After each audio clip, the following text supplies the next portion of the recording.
lingkungan kami tidak mau rusak, laut kami tidak mau diuruk.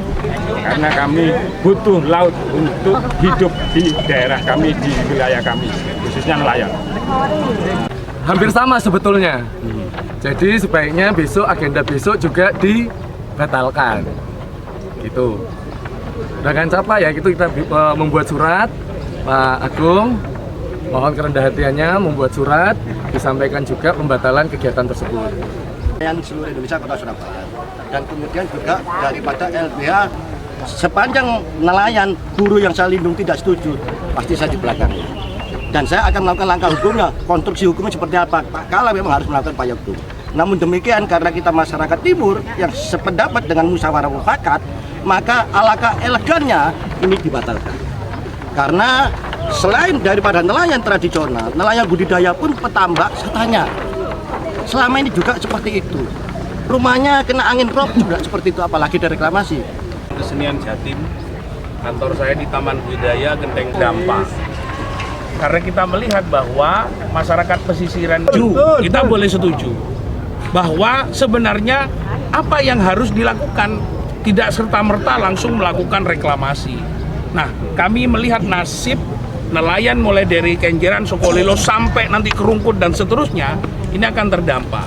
Nah, harapan kami camat, lurah, lalu sampai ke tingkatan kota, sampai tadi provinsi, Pak Agung juga tadi kita diskusi bahwa kami yang ada di sekitar ini menolak karena ada pertimbangan-pertimbangan, bukan karena emosional, bukan karena reaksioner. Karena kita melihat bahwa ini ekologi kultural penting untuk kita jaga. Ya Pak, siap. Saya kumpul. Jadi Bapak jangan terus kita ini kayak tutup. Enggak Pak. Ya. Satu ya. Keping gue lah, jawab pos. Jadi bengi rai lah kata. Kan ada ireng. Masih ireng sedep. Alah.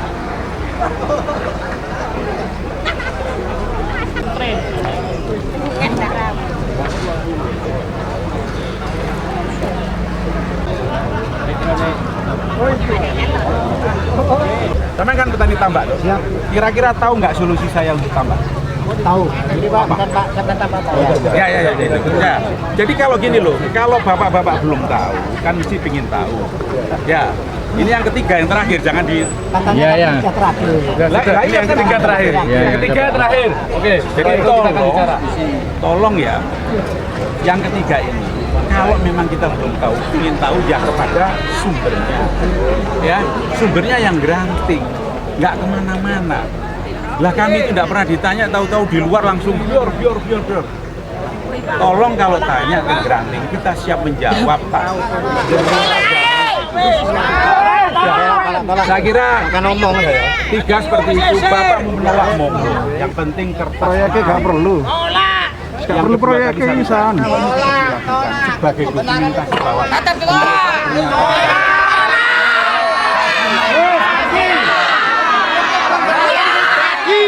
Pembenaran pribadi ya golong. Tolak reklamasi. Tolak reklamasi. Jangan sampai yang makin ngomong. Ada pertanyaan ya, bukan? Sama. tunggu dulu, saya biar ngomong. Kamu boleh bebas berpendapat. Iya Pak. Kita kasih saya 1 menit Pak, silakan Pak. Ya kalau Ya untuk menjawab, silakan. Biar cepat. bahwa pembangunan itu pasti untuk kesejahteraan rakyat. Titik. Oke, sudah. Ya kamu nggak mungkin. Sudah. Rakyat yang mana, Pak? Ya selesai. Rakyat yang mana, Pak?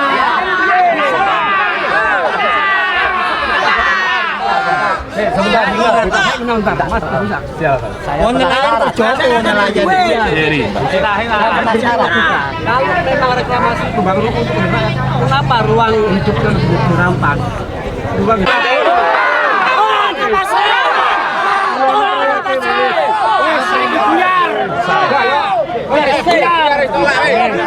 besok ya besok. Makasih Pak.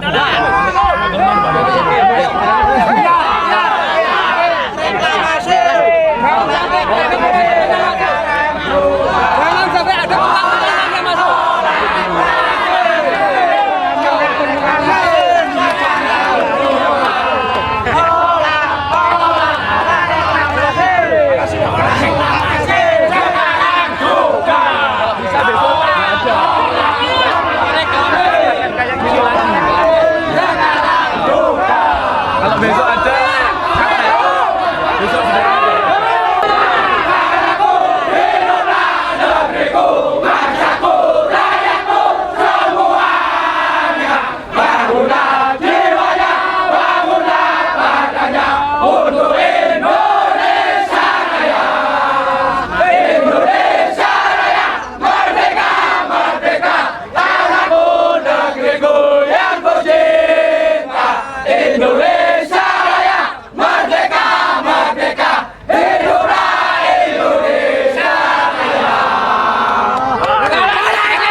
Pertiwi. Kita harus bangkit dengan Ibu Pertiwi.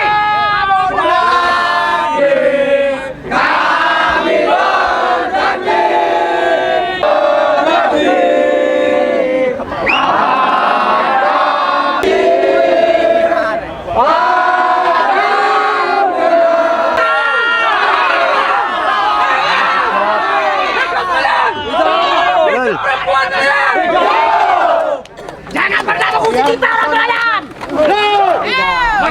Betul, coba dilantang. Jangan sampai ada yang Kecamatan mana saja? Undangan hari ini kan ada Kecamatan Sukolilo dan Kecamatan Gula yang meliputi 4 kelurahan di masing-masing kecamatan. Ini sudah menyatakan menolak dan tidak ada berita acara. Karena tidak ada berita acara, maka ini gagal. Ketika gagal, maka AMDAL juga tidak akan pernah ada. Konsultasi AMDAL di tingkatan provinsi juga tidak akan pernah ada. Artinya ketika pembangunannya dilaksanakan berarti tetap tidak sah menurut Tidak sah. Ini sudah tidak sah dengan permen, dengan perda, baik tingkat provinsi dan kota. berarti pembangunan liar itu.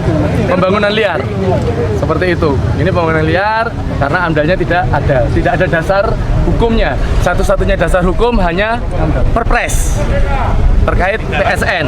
Dan saya pikir Presiden Joko Widodo harus segera mencabut Perpres tentang pembangunan 4 pulau reklamasi di Surabaya.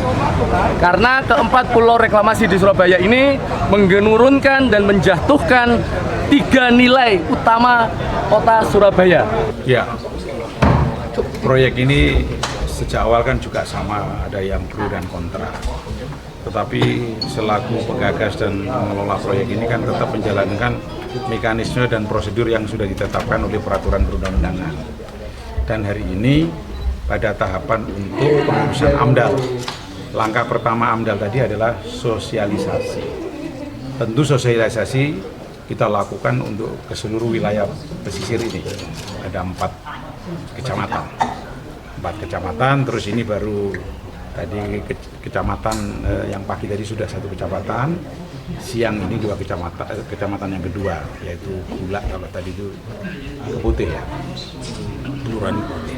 Nah, kalau ada perspektif masyarakat yang seperti pertanyaan tadi, ya tentu itu kita sikapi dengan arif bahwa itu juga ada yang pro, juga ada yang kontra. Saya kira itu dari sikap pengembang juga atau pengelola juga akan mempelajari. Tentu kan kita juga akan meningkatkan juga komunikasi dengan pihak-pihak yang memang masih tanda kutip ya belum memahami proyek ini.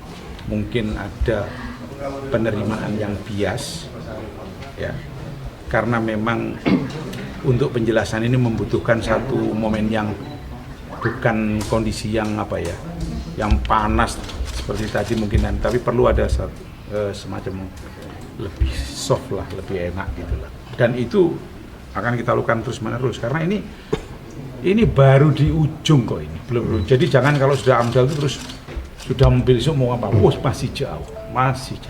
Saya kira itu dah kalau yang pertanyaan tadi.